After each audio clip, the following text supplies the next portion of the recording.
Hello, everyone, and welcome back to the Bookshelf Odyssey.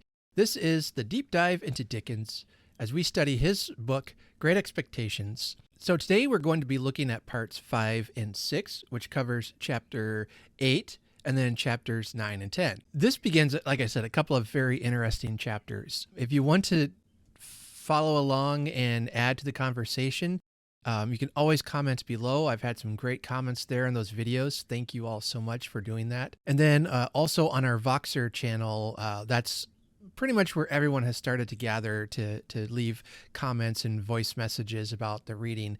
So, I had two places down. You could go to Voxer or to Discord. I think we're just going to go ahead and keep it on Voxer.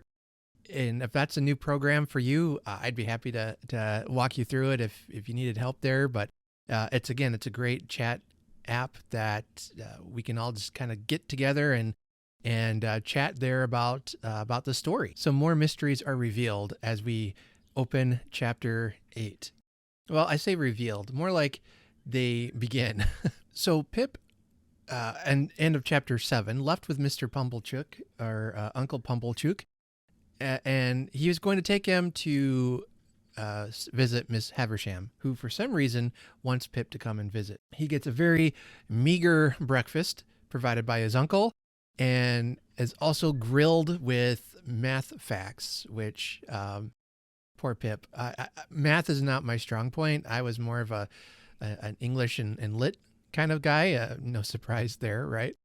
And I just hate math. I get so much anxiety about math. It drives me crazy. So Pip and Mr. Pumblechook are off to go visit Mrs. H. And it says in chapter 8, on my second page, about the middle of the paragraph, it says, Pip says, "I was very glad when 10 o'clock came and we started for Miss Havisham's, though I was not at all at my ease regarding the manner in which I should equip myself under that lady's roof. Within a quarter of an hour we came to Miss Havisham's house, which was of old brick and dismal, and had a great many iron bars to it. Some of the windows had been walled up. Of those that remained, all the lower were rustily barred. There was a courtyard in front, and that was barred, so we had to wait, after ringing the bell, until someone should come to open it." So we get our first glimpse of what is known as Satis' house, and it is old, it is run down, it is rusting, it is barred, it is closed off to the world. So after they ring the bell, a young lady comes out who's about Pip's age, says, and then a young lady came across the courtyard with keys in her hand. "This," said Mr. Pumblechook, "is Pip." "This is Pip, is it?" returned the young lady, who is very pretty and seemed very proud. "Come in, Pip." Mr. Pumblechook was coming in also when she stopped him with the gate. "Oh," she said, "did you wish to see Miss Havisham?" "If Miss Havisham wishes to see me," returned Mr. Pumblechook, discomfited. "Ah," said the girl, "but you see, she don't." She said it so finally, and in such an undiscussable way, that Mr. Pumblechook, though in a condition of ruffled dignity, could not protest. But he eyed me severely, as if I had done anything to him, and departed with the words reproachfully delivered, "Boy, let your behavior here be a credit unto them which brought you up by hand." Couple things there. We get our first glimpse at Estella. She seems cold and proud, very haughty. I have to admit, I love the way she deals with Mr. Pumblechook, who, in just that air of self-importance, like, of course I'm invited in to meet the esteemed, Miss Havisham and all that. He's more like a nosy neighbor, and Estella is just not going to put up with it, and she quickly dismisses him. And at this time, Pip is probably 10 years old, and let's assume Estella is about the same age. She's remarkably possessed with a very icy demeanor, and she's just able to deal with Mr. Pumblechook quickly and efficiently. He doesn't waste time to get a little dig in at Pip to remind him again to be a credit to those that brought you up by hand. That phrase that keeps coming out that I'm kind of becoming obsessed with now, that again, reminding them, hey, your sister took care of you. She brought you up by hand. She fed you. Make sure you show her, you behave yourself in a way that would show credit to them. Maybe that adds to the sense of guilt that he feels. Man, I'm feeling guilty about my behavior. So I don't know. I see Mr. Pumblechook trying to control him with guilt in that sense. So as they're let in, Pip and Estella discuss the house, and she referred to it as the manor house, and Pip wondered if that was the name of the house. And she said it had other names, one more other name, and its name was Satis, which she says is Greek or Latin or Hebrew or all three or all one to me for enough. And it's actually Latin, but Estella doesn't know, doesn't care. Enough house, said I. That's a curious name, miss. Yes, she replied, but it meant more than it said. It meant, when it was given, that whoever had this house could want nothing else. They must have been easily satisfied in those days, I should think. But don't loiter, boy, though she called me boy so often, and with a carelessness that was far from complimentary. She was about my own age. She seemed much older than I, of course, being a girl, and beautiful and self-possessed, and she was as scornful of me as if she had been 21 and a queen. So we're beginning to get more of a picture of Estella. She's a girl, obviously a girl. She's beautiful. She's self-possessed. That's the word I was trying to think of. She's remarkably self-possessed, and about Pip's own age. She brings Pip in to meet Miss Havisham, and we're introduced to another new character, another major character in this novel, Miss Havisham. Here we get her description. It says that she was dressed in rich materials, satins and lace and silks, all white. Her shoes were white, and she had a long white veil dependent from her hair, and she had bridal flowers in her hair, but her hair was white. Some bright jewels sparkled on her neck and on her hands, and some other jewels lay sparkling on the table. Dresses, less splendid than the dress she wore, and half-packed trunks were scattered about.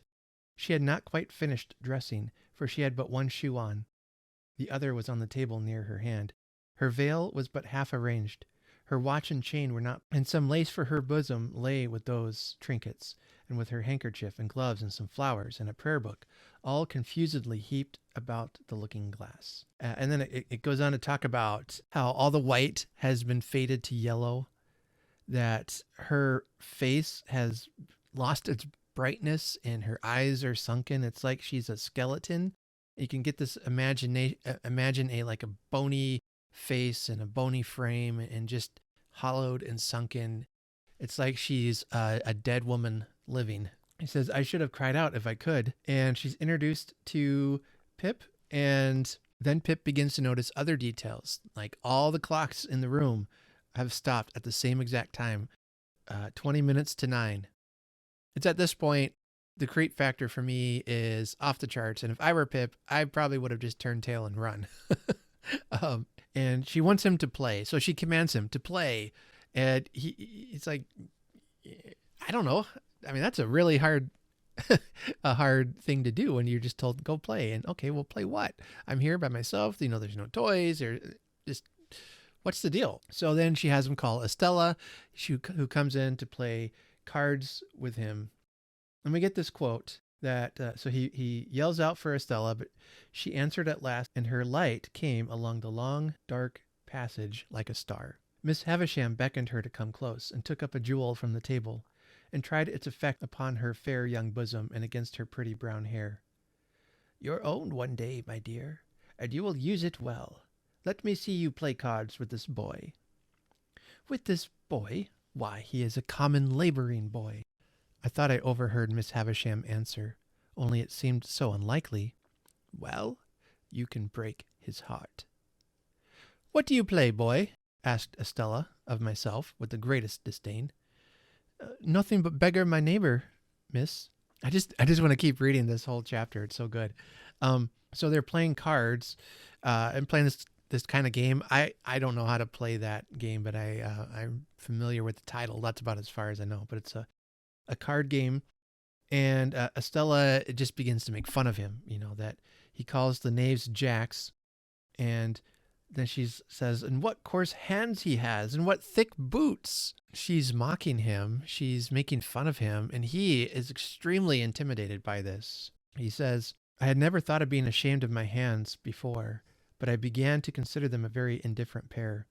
Her contempt for me was so strong that it became infectious, and I caught it. So her contempt for Pip was so strong that Pip caught it for himself, that he now holds himself in contempt, just as she does, and she finds him very common. Miss Havisham asks, "What do you think of Estella?" And he says that he whispers to her, "I think she's very proud," but he also says, "I think she's very pretty," and very insulting, he'll say. And then she asks anything else, and then he says, "I think I should like to go home." So after a little bit more of playing their game, she's told, Estella is told by Miss Havisham to take Pip to go feed him and let him roam about and look. It says that she came back with some bread and meat and a little mug of beer. She put the mug down on the stones of the yard and gave the bread and meat without looking at me, as insolently as if I were a dog in disgrace. I was so humiliated, hurt, spurned, offended, angry, sorry. I cannot hit upon the right name for the smart. God knows what its name was, that tears started to my eyes. The moment they sprang there, the girl looked at me with a quick delight in having been the cause of them. This gave me the power to keep them back and to look at her. So she gave a contemptuous toss, but with a sense, I thought, of having made too sure that I was so wounded, and left me. So Estella brings Pip to tears. The way he was treated, the way she viewed him and made fun of his coarse hands, his thick boots, his not calling cards the right words. And he's embarrassed and he feels sorry for himself. I really feel for Pip here that he is going to let these words get under his skin. But how often has that happened to us? That when we hear things about ourselves, whether they're true or not, but the power of a bully who speaks harsh words to us, and it hurts us and it breaks us. That's what's happening here to Pip. He cries, he kicks the wall, he twists his hair. He says, "My sister's bringing up had made me sensitive. In the little world in which children have their existence, whosoever brings them up, there is nothing so finely perceived and so finely felt as injustice. It may be only small injustice that the child can be exposed to, but the child is small and its world is small, and its rocking horse stands as many hands high, according to scale, as a big-boned Irish hunter, which is a large horse. Within myself, I had sustained from my babyhood a perpetual conflict with injustice. I had known from the time when I could speak that my sister, in her capricious and violent coercion, was unjust to me. I had cherished a profound conviction that her bringing me up by hand gave her no right to bring me up by jerks. Through all my punishments, disgraces, fasts, and vigils, and other penitential performances, I had nursed this assurance, and to my communing so much with it in a solitary and unprotected way, I in great part refer the fact that I was morally timid and very sensitive. He eats, he drinks, he feels a little bit better, he gets it out, he gets his emotional thing out, and he explores Satis' house, and he sees perhaps Estella following him or leading him on. He sees this image of Miss Havisham hanging over, and it's creepy and ghostly. But that quote that he talks about, feeling those injustices and how strong they feel to him, even as a child, that have really affected him, that though his sister brought him up by hand, here's where I think that play on words is, that it gave her no right to bring me up by jerks, by like pulling him and pushing him and hitting him. That if you bring someone up by hand, perhaps that hand ought to be tender and caring and as they feed you, and not in the way that Mrs. Joe treats Pip. So we really get a graphic, dark sense of this place. As he finishes and Estella lets him go, it says on the last page of this chapter, says, she gave me a triumphant glance in passing me, as if she rejoiced that my hands were so coarse, my boots were so thick, and she opened the gate and stood holding it. I was passing out without looking at her, when she touched me with a taunting hand. "Why don't you cry?" "Because I don't want to." "You do," said she. "You have been crying till you are half blind, and you are near crying again now." She laughed contemptuously, pushed me out, and locked the gate upon me. I went straight to Mr. Pumblechook's and was immensely relieved to find him not at home. So, leaving word with the shopman on what day I was wanted at Miss Havisham's again, I set off on the 4-mile walk to our forge, pondering as I went along on all I had seen, and deeply revolving that I was a common laboring boy, that my hands were coarse, that my boots were thick, that I had fallen into a despicable habit of calling knaves jacks, that I was much more ignorant than I had considered myself last night, and generally that I was in a low-lived, bad way. And that ends part 5, and was published on December 29th, 1860. So Pip is now feeling, he's gone from bad to worse. His experiences with the convict have already left him feeling bad about himself and feeling guilty, but now he feels ashamed. And this is such a powerful emotion, this sense of shame. So I want to be thinking, and we can talk about this on the down below or in the Voxer channel.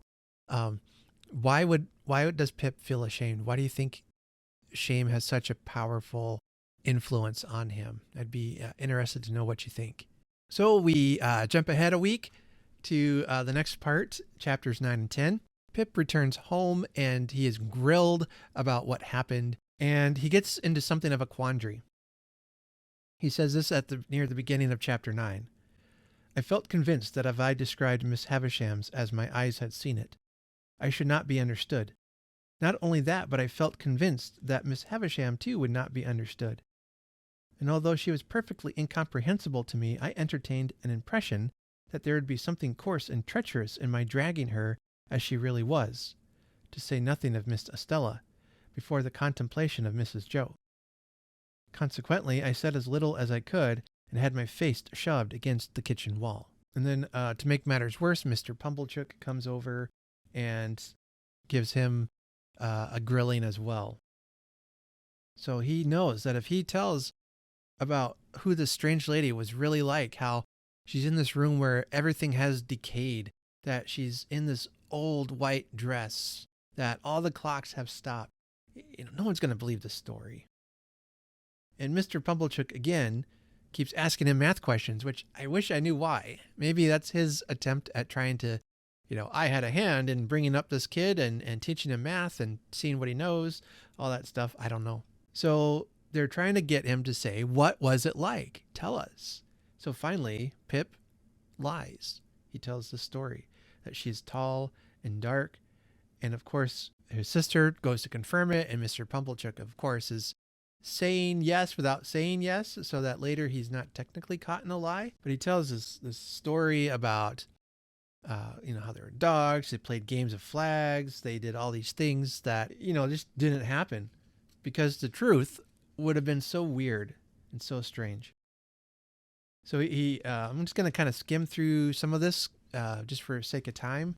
But I want to get to this interaction that Pip has with Joe after he tells this tale of his time with Miss Havisham. It says, I saw Joe open his blue eyes and roll them all around the kitchen in helpless amazement. I was overtaken by penitence, but only as regarded him, not in the least as regarded the other two. So when Pip sees Joe come out, he suddenly feels guilty for the lies that he told. And he felt sorry for it, not for their sake, but for Joe's sake. So his sister and Mr. Pumblechook are discussing what Miss Havisham could possibly want with Pip. And she says, it says, they had no doubt that Miss Havisham would do something for me. Their doubts related to the form that something would take. My sister stood out for property. Mr. Pumblechook was in favor of a handsome premium for binding me apprentice to some genteel trade, say the corn and seed trade, for instance. Joe fell into the deepest disgrace with both, for offering the bright suggestion that I might only be presented with one of the dogs who had fought for the veal cutlets. If a fool's head can't express better opinions than that, said my sister, and you have got any work to do, you had better go and do it. So he went. They're thinking, this has got to be what happens. Pip's sister says, oh, she wants to give him some property. And Mr. Pumblechook says, no, she wants to give him some money. And Joe, Joe says that maybe what she wanted to do was to give Pip one of the dogs. That was Joe's idea. And his sister had a very low opinion of that. So he went back to work. And Pip follows and confesses to Joe It says, it's all a lie. None of it happened. And, not even the dog. No, not even the dog. And Joe does have some words of correction for Pip. He says, it is terrible. He asks, what possessed you? But look, let me just read this section. It says, Pip, old chap, this won't do, old fella. I say, where do you expect to go to? It's terrible, Joe, ain't it? Terrible, cried Joe. Awful. What possessed you? I don't know what possessed me, Joe, I replied, letting his shirt sleeve go and sitting down on the ashes at his feet, hanging my head. And we get some nice imagery there of repentance, especially like biblical repentance in the Old Testament when they would cover themselves with ashes and sackcloth to express forgiveness. I don't know, maybe a little bit of an illustration of that. But he says, I wish you hadn't taught me to call knaves at cards jacks, and I wish my boots weren't so thick, nor my hands so coarse. And then I told Joe that I felt very miserable and that I hadn't been able to explain myself to Mrs. Joe and Pumblechook, who were so rude to me, and that there had been a beautiful young lady at Miss Havisham's who was dreadfully proud, and that she had said I was common, and that I knew I was common, and that I wished I was not common, and that the lies had come of it somehow, though I didn't know how. So Joe ruminates on this for a bit, and he gives Pip some wonderful advice. This is a great paragraph. He says, There's one thing you may be sure of, Pip, said Joe after some rumination, namely, that lies is lies. Howsever they come, they didn't ought to come, and they come from the father of lies, and work round to the same. Don't you tell no more of 'em, Pip.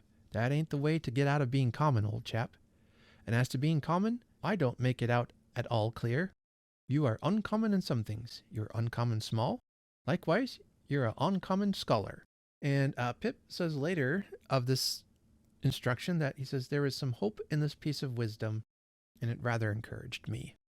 I love what Joe tells Pip, that if you want to be uncommon, common like everyone else, or if you want to rise above everyone else and rise above your station, lying is not the way to do it. He's trying to tell Pip, just be true to who you are. Be true to yourself. But he thinks especially to Estella and Mrs. Havisham, he thinks that he is ignorant and backward. But he finds Joe to have spoken wisdom. It's so funny when to go back a page or two when his sister said, if a fool's head can't express better opinions than that, and you have got any work to do, you had better go and do it. So she has no value for Joe's wisdom, but Pip hopefully will take it to heart.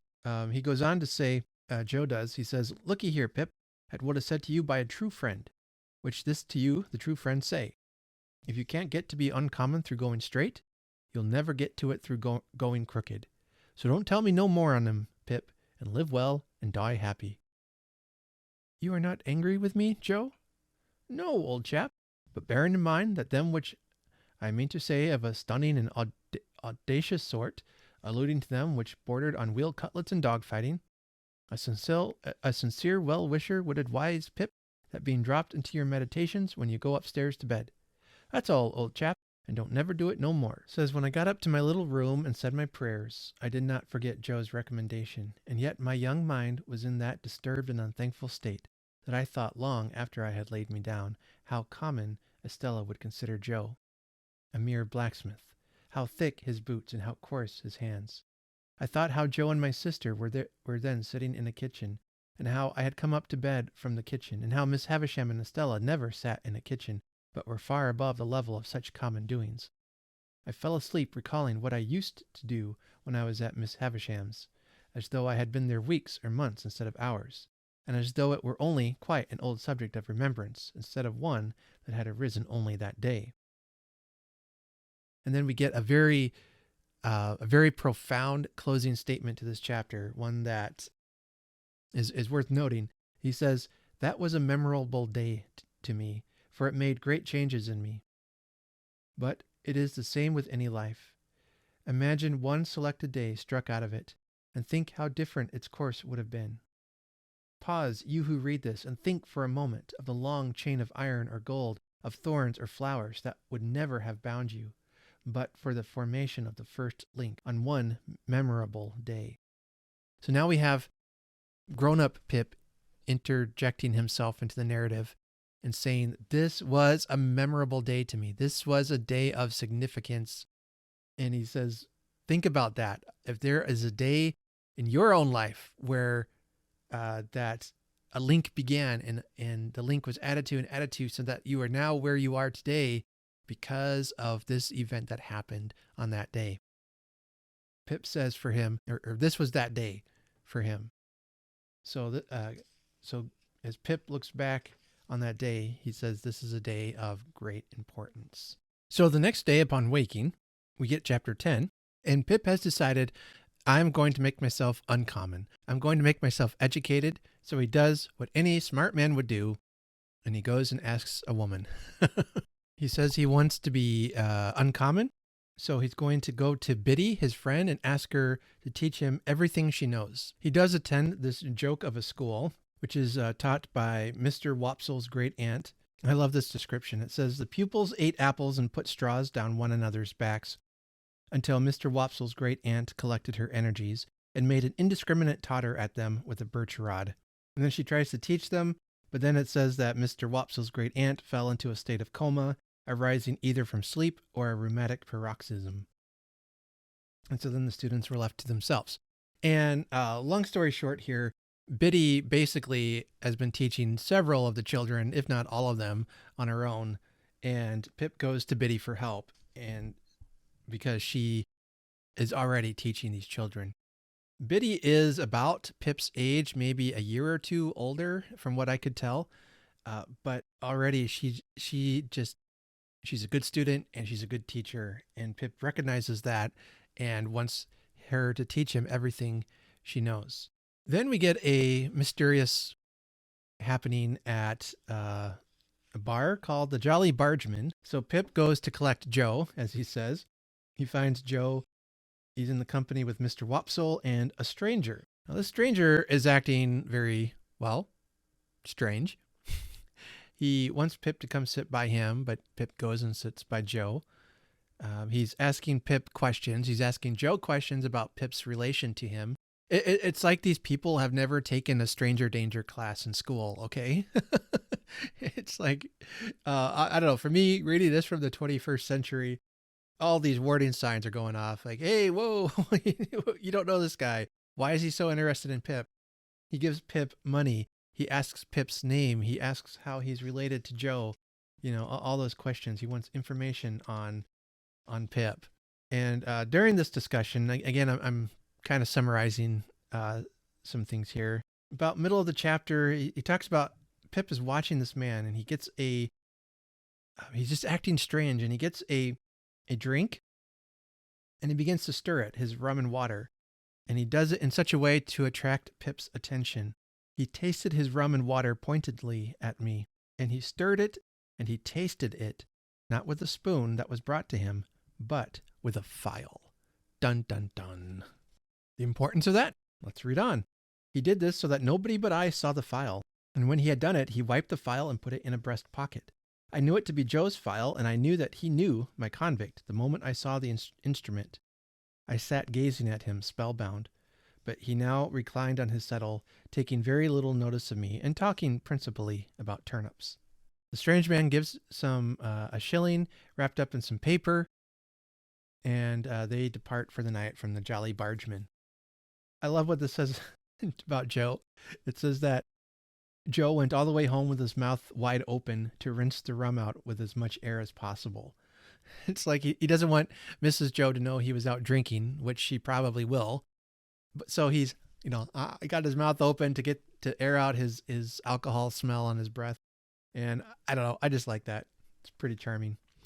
They find the shilling, but realize the paper it's wrapped in is 2 1-pound notes, which I assume was probably quite a bit of money for them back then. To us, it's like a couple dollars. That's no big deal. But, back then that might have, I don't know what the financial exchange rate there was. Maybe somebody can, who knows about Victorian money can clue us in how much that would have been in like today's terms. And then again, this speaks volumes of Joe's character. It says, Joe caught up his hat again and ran with them to the Jolly Bargeman to restore them to the owner. While he was gone, I sat down on my usual stool and looked vacantly at my sister, feeling pretty sure that the man would not be there. Presently, Joe came back, saying that the man was gone, but that he, Joe, had left word at the Three Jolly Bargemen concerning the notes.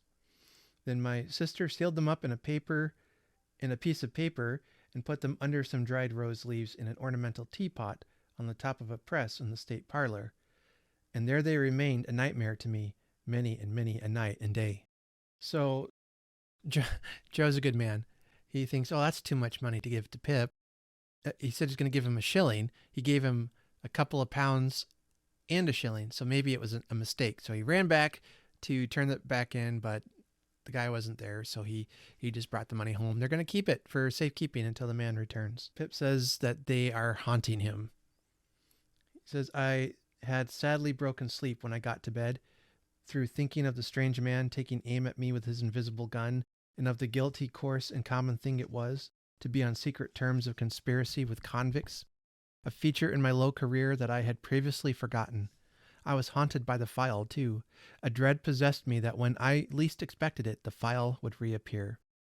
I coaxed myself to sleep by thinking of Miss Havisham's next Wednesday, and in my sleep I saw the file coming at me out of a door, without seeing who held it, and I screamed myself awake. Poor Pip. His conscience is just being run over. He is scared of being found out still, of being discovered. He thinks that now that he has a connection with a convict, that further adds to his uncommonness, or to his commonness. And he's haunted by this file that it's like coming at him out from behind a door, and he screams himself awake. Poor kid. Miss Havisham and Estella have uncovered his commonness, and he's ashamed, he's scared, and has told lies upon lies.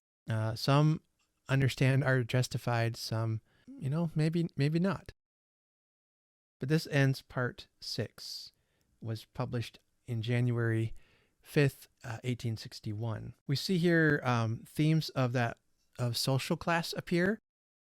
Pip's shame from being of a lower class, and shame being dealt with by Estella in the way that he was, that he is made to feel shame by someone of a higher status.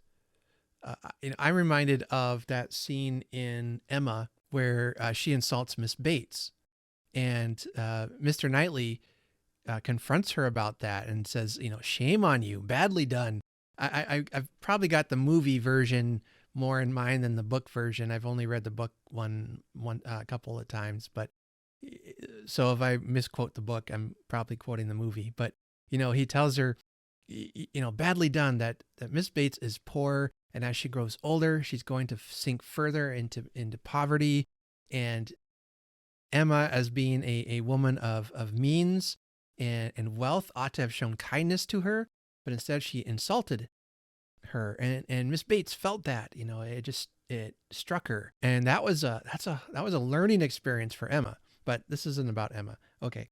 But here, I think it's that same thing though, that Estella is perhaps, we don't know a lot about her, but it seems like she is, or at least thinks she is, of a higher social standing. She mocks him for being less than she is. And he feels that, and it hurts him. So this social class struggle begins to appear, and Pip wants to rise above his station. He wants to do better, which is honestly, there's nothing wrong with that. That's admirable in some ways, I think. Many people have come to America with that idea to become better than who they were.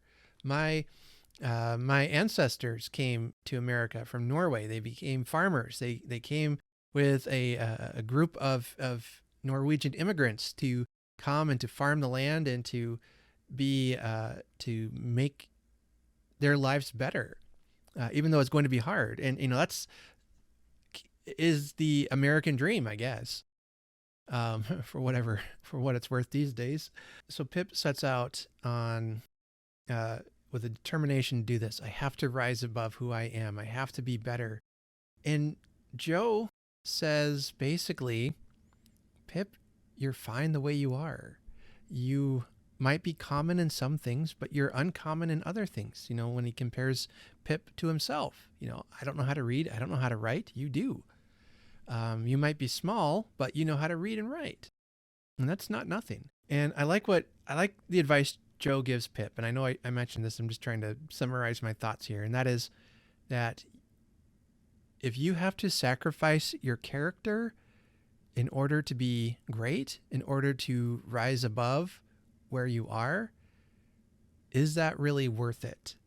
And that's what I take away from what Joe says to Pip there, that there might be nothing wrong with wanting to grow, but don't do it at the cost of your character. Pip is now very painfully aware and ashamed of his poor status, but I love that Joe continues to be kind to him and almost act like a kind of conscience for him. I don't know if I said this earlier, but when he's telling the lies about Miss Havisham and then he sees Joe come out, he's immediately feels guilty, not for their sake, but for Joe's sake.